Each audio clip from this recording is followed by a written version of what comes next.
Good morning, and thank you for tuning into the Andrew Tate Show, brought to you by the GSMC Sports Network. We've got a great show for you guys today. We're going to be covering last night's NBA playoff games.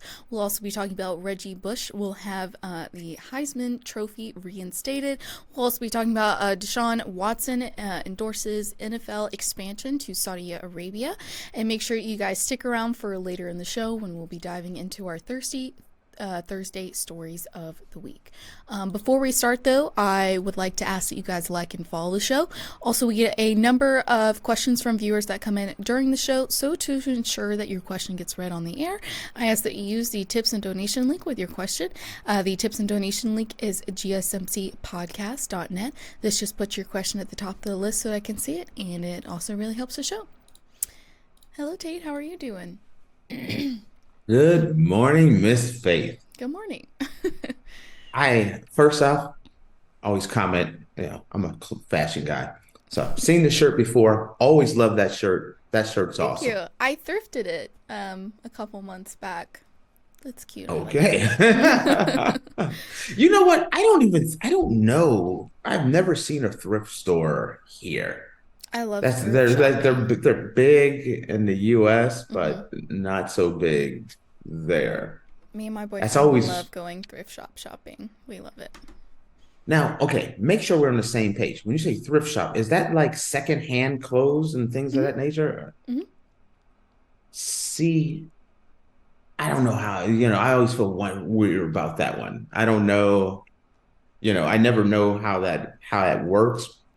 What I like to do, and I respect the whole thrift thing, I'm the guy that likes to go find the place that has the stuff that's been like clearance or they've been shipped to another store. I always buy the stuff, and this works with thrifting as well if you're buying clothes and things. Buy it. I always try to buy one size bigger than it should be. And then I have a tailor it for me. Is that weird to you, or? Yeah, that is a little weird. Well, think about it. Like the shirt, like your shirt is awesome, and it looks like it's made for your body.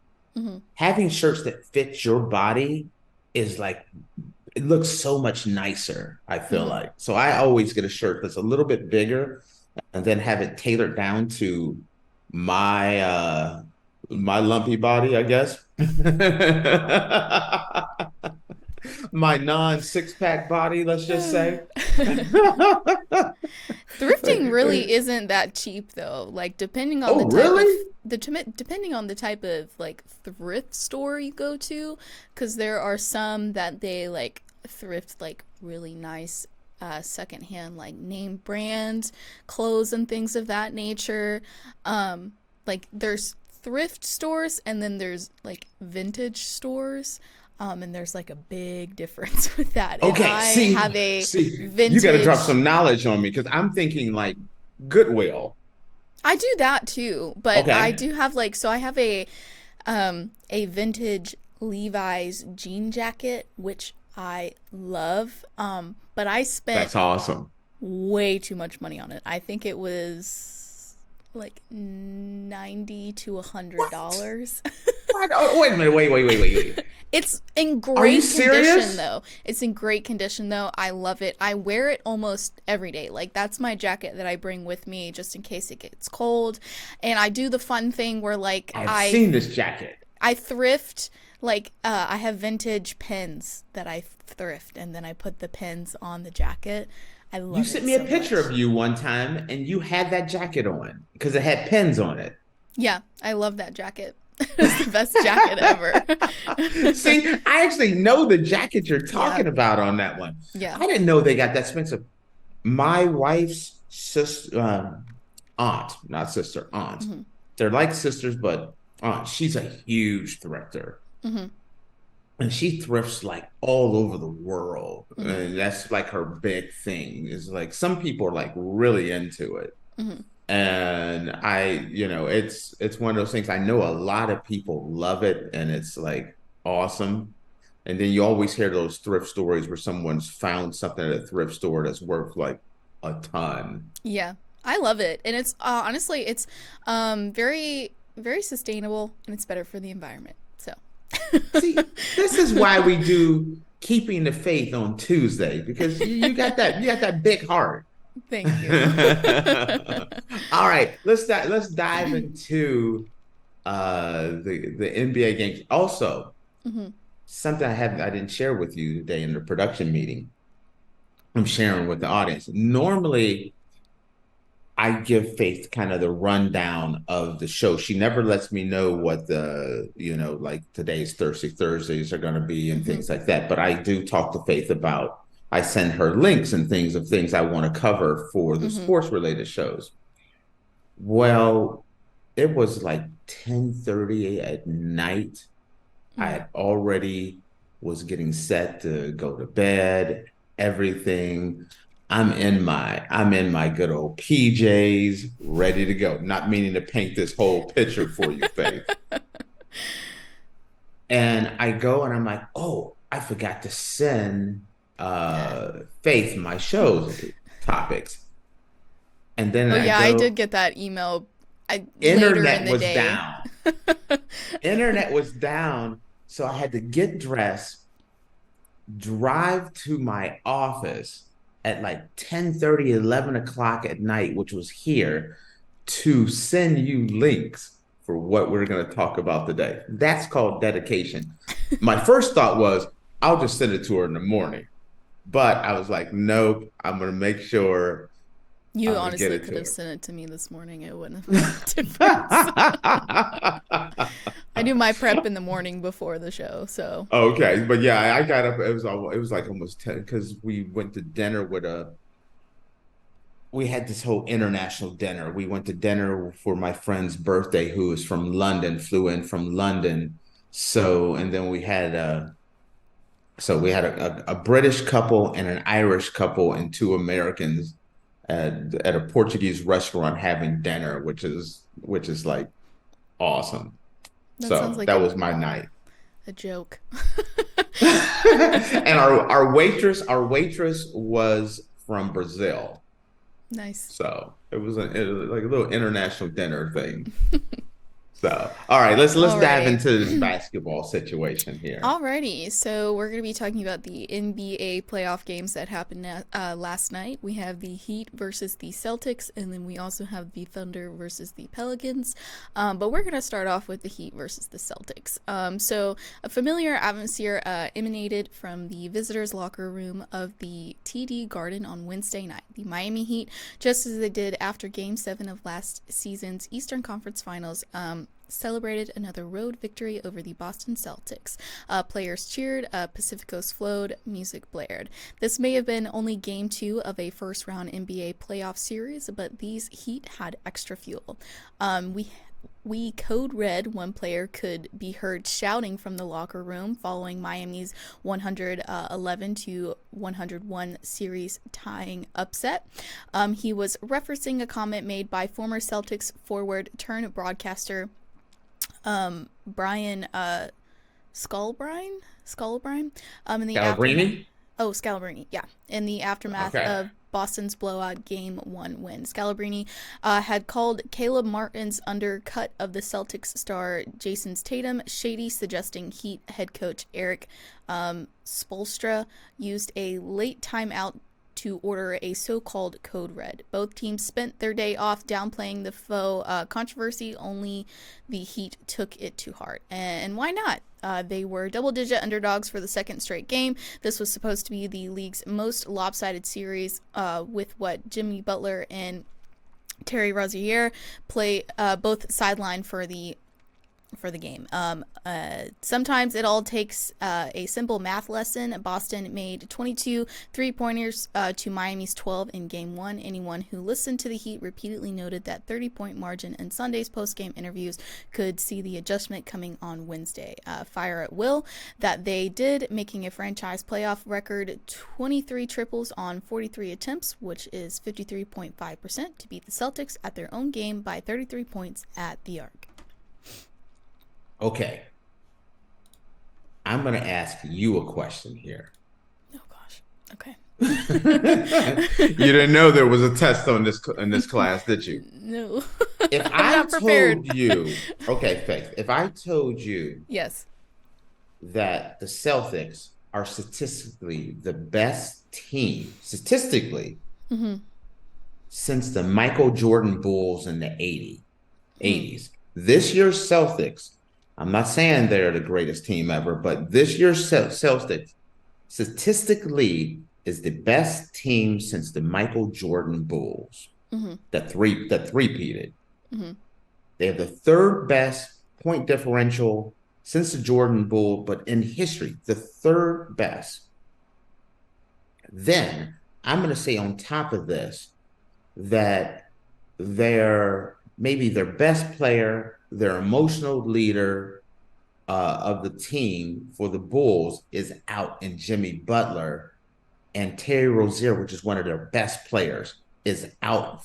I mean, for the Heat, Terry Rozier for the Heat is going to be out, so they're missing two of their best players, their emotional leader.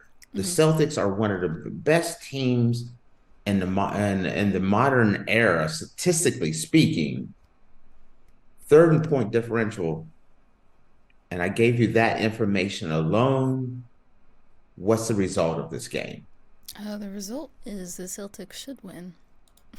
With ease. Yeah. This series should be easy. These games should be easy, but this is the Miami Heat.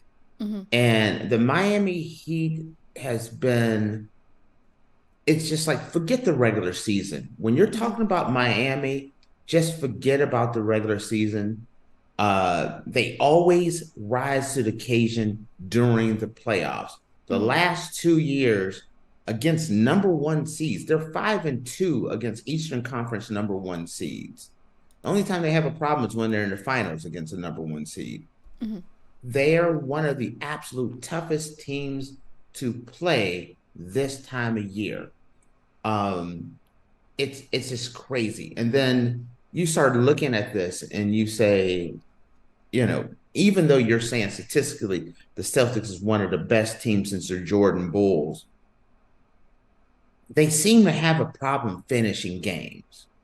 And that was no different than last night. When you say, hey, Jaylen Brown, 33 points, Tatum, 28 points, it should have been a success. But then you start hearing about them shooting 37% from three land. That wasn't bad. That wasn't horrible. But Kristaps Porzingis, only 6 points. That is what killed them. Outside of Brown and Tatum, the Celtics shot so poorly from three. And then their defensively, they had a hard time defending the three altogether. Miami just played incredibly tough the second half of the game. After halftime, they came out and they started. Miami was firing and hitting, shooting 53.5% from three. Like you said, 23 of 43 attempts they nailed. You can't come back from that. If you allow a team to shoot 53.5% from three, that is a death sentence. I don't care how strong you are. That's hard to come back from. Then you add in, we've been talking about some of these games, Faith, and we talk about how some teams, like we were talking about the Lakers, they have two players that are doing well. Or you look at the Dallas Mavericks and you're like, they have Luka and they have Kyrie. Not Miami. Miami is that ultimate team. Every single starter had double digits. Tyler Herro, 24. Martin, 21. Bam Adebayo, 21 and 10. And that's without Jimmy Butler or Terry Rozier. So with that, it was just, Miami just rises to the occasion of a team that is going to the playoffs. When they're in the playoffs. I know we ran a little long because we had a little extra talk today, but because I know we got another game to jump to. But man, I'm just impressed with how Miami consistently, no matter who they're up against, when it's playoff time, Miami's going to rise to the occasion. Even if you look at the Celtics and you say that this is the year the Celtics are incredibly strong. Yeah. So. Alrighty, well, moving along, we also had the Thunder versus the Pelicans last night. So just a few days ago, the Oklahoma City Thunder looked like a young team struggling through their first playoff game together. On Wednesday night, they looked like grizzled playoff veterans. Shai Gilgeous-Alexander. I'm there for you, girl. Okay. Soon I heard Shai, I was like, oh, let me dive in there and let me save her right now. Okay. So he scored 33 points, and the top seeded Thunder beat the New Orleans Pelicans 124-92 to take a 2-0 lead in the first round Western Conference playoff series. Shai said the Thunder remained focused instead of worrying about outside issues such as other highly seeded teams struggling at home. I think it just goes back to us prioritizing winning, he said, and all those things are distractions that get in the way of winning. And every night, all 15 of us go to bed and want to win the next game, want to win the next day, and we do everything we can to do so. Chet Holmgren had 26 points and 7 rebounds. Jalen Williams scored 21 points for the Thunders, who shot 59% from the field and made 14 of 29 three-pointers. Jonas Valanciunas. Ooh, you're on your own this one. I can't see what you're writing about, so I have to go and see what you're talking about. Sorry. Jonas so-and-so scored 19 points, and Herb Jones and Brandon Ingram added 18 each for the Pelicans. So the Pelicans continued to struggle on offense with the top scorer Zion Williamson, who remained out of the strained left hamstring. Ingram, New Orleans' number 2 scorer in the regular season, got off just 10 shots in Game 2 as Oklahoma City's Lou Dort harassed him throughout the game. Ingram made just 5 of 17 field goals in Game 1. The Thunder also scored 22 points off New Orleans' 18 turnovers. Okay. This game, I mean, just on paper, you look at it and you say no Zion for the Pelicans. You can't overcome that. I mean, the fact that New Orleans did not have Zion, and then you're going to say, hey, the Pelicans struggling defensively, no Zion. That's a death sentence. Chet Holmgren, Shai Gilgeous-Alexander just cooked them. They got almost 60 points just between those two guys. There was they just defensively, they could not stop those guys. Shai Gilgeous-Alexander, 33 points, 13 from 19 shooting. They shot 59% from the Thunder shot 59% from the field. 48% from 3. When you say 48% from 3, that's a death sentence right there. Chet Holmgren, 26, 9 of 13 shooting. Oklahoma City's being able to their offense is based off of a lot of ball movement, and New Orleans couldn't adjust to and shift the defense to defend them, and there was just so many wide open threes. The ball movement was just too much. On the other side of the ball, Oklahoma City Thunder's defense was just overwhelming, forcing 18 turnovers for a 32-point win. It was an outright blowout. I think this is the second largest playoff loss since Oklahoma City has been playing in Oklahoma. This was just a beatdown, Faith. That's all you can say. It was a 32-point beatdown. I mean, looking at the score, you can definitely be like, yeah, this is a beatdown. Yeah. When you say your team is just not on the same level, Mm-hmm. and then you're missing your most dynamic player in Zion. Mm-hmm.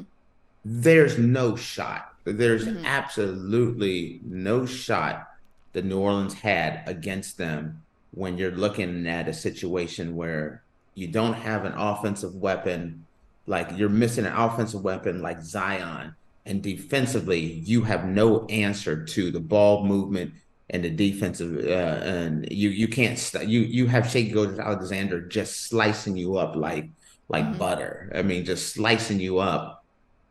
It was an